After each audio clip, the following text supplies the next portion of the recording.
गोस्वामी तुलसीदास जी कहते हैं और संवाद पुस्तक का ही चौपाई होगा।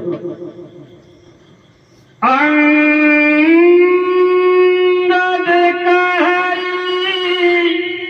जाऊं मैं पारा,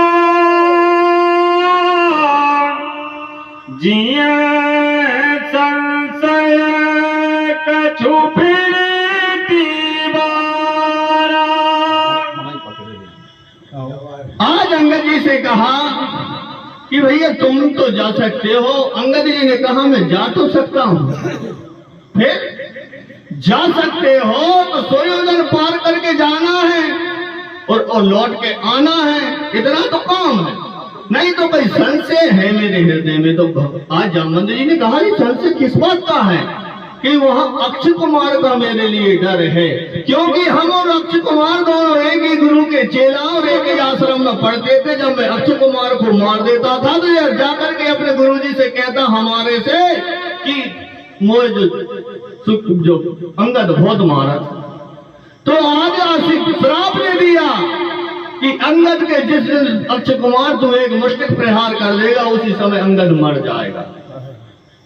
इसलिए मैं जा तो सकता हूं मगर मेरी आने की क्षमता नहीं है, क्योंकि अक्षय कुमार वहां मुझे जरूर मिलेगा और यदि अक्षय कुमार से मेरी भेंट हो गई तो मेरा लौटना फिर मुश्किल है। इसलिए आप मैं जा तो सकता हूं मगर आने की मेरे में फुर्सत नहीं। जा मैं बंत कह तुम्हें सब लायक, पठे ये किमी सब ही करनायक। आज जामवंत जी ने कहा तुम सब प्रकार से योग्य, तुम जा सकते हो, परंतु तुम नेता भी हो सबके, इसलिए सेनापति सबसे पहले चलो जाए, जब सेना जैसी तैसी खड़ी रह जाए, इसलिए तुम मत जाओ। अब मेरे लिए दूसरी युक्ति लगाना पड़ेगा। अच्छा, अब ऋषराज जी ने कहा कि सब तो दिख रहे हैं मगर हनुमान कहाँ है। जब हनुमान जी पर दृष्टि जाती है, हनुमान जी के पास में पहुंचते हैं, हनुमान जी से कहते हैं, क्या कहते हैं गोस्वामी तुलसीदास जी अर्दाली में लिखते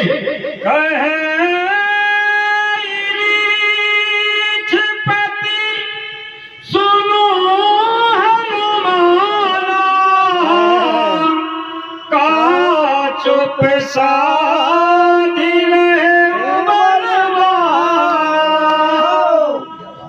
आज जी ने जाकर हनुमान जी के समीप पूछा, देखा हनुमान जी अभी आंख नहीं परमात्मा के ध्यान में है, क्योंकि स्वयं परमात्मा ने कह दिया है।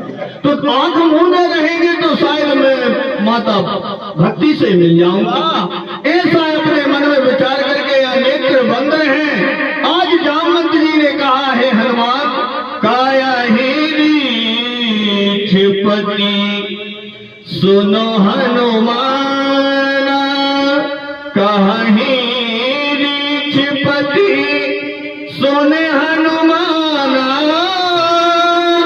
काच साध रहो हनुमान। हे हनुमान तुम किस कारण से और चुप साधे हुए बैठे हो, तुम किसी प्रकार की बात क्यों नहीं कर रहे हो, तुम अपने नेत्रों को क्यों नहीं खोले। ऐसा जब ऋषराज जी ने कहा, आगे और कहा, अभी तो आंखें नहीं खोली इतने कहे में, अब और कहा, क्या कहा,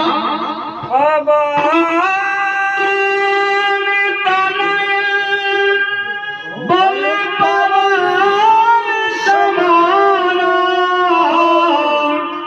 बुद्धि विवेक विज्ञान निधाना। हनुमान जी से कहा जामवंत जी ने, हे पवन के पुत्र, तुम तो बल में भी पवन के समान हो, तुम विवेकी हो, तुम विज्ञान की खान हो, तुम बुद्धिमान हो, इसलिए है हनुमान तुम अपने नेत्रों को क्यों नहीं खोलते। कबान तो काज कठिन जग माही, जो नहीं होए तात तुम्हें पाही। आज जामवंत जी ने कहा, हे हनुमान जिसके लिए आप नहीं कर सकते और आपके लिए कठिन है। इस जग में ऐसा कौन सा कार्य है, ऐसा कौन सा दुर्लभ कार्य है जो नहीं हो तात तुम पानी, जो तुमसे नहीं हो सकता तो फिर किससे होगा। ऐसा जब जामवंत जी ने कहा, अभी भी हनुमान जी ने अपने नेत्रों को नहीं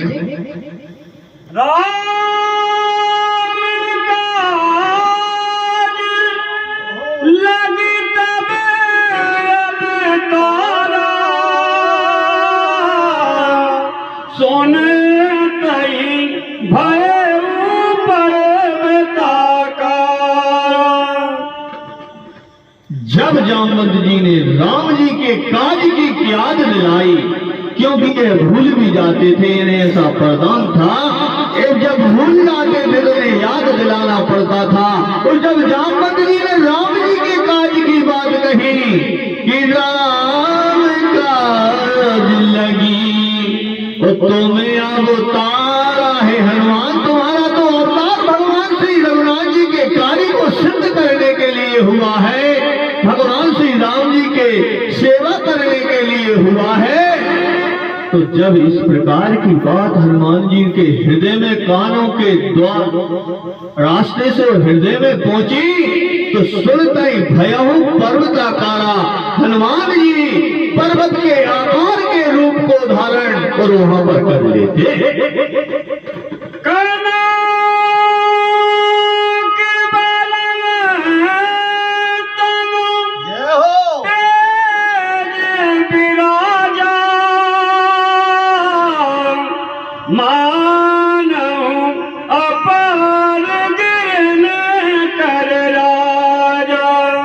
आज भगवान भोलेनाथ कहते हैं, पार्वती जब हनुमान ने अपना रूप बनाया उस पर्वत के समान के, किस पर्वत के समान के, सुमेर पर्वत के समान, उसका वर्ण सोने के रंग का हो गया, शरीर पर इतना तेज सुशोभित हो गया और ऐसा लगता है मानो पर्वतों में जो श्रेष्ठ है सुमेरु पर्वत के समान आज हनुमान जी का स्वरूप हो जाता।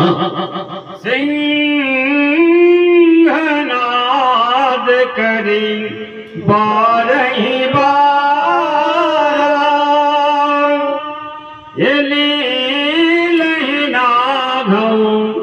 जल निधिखारा।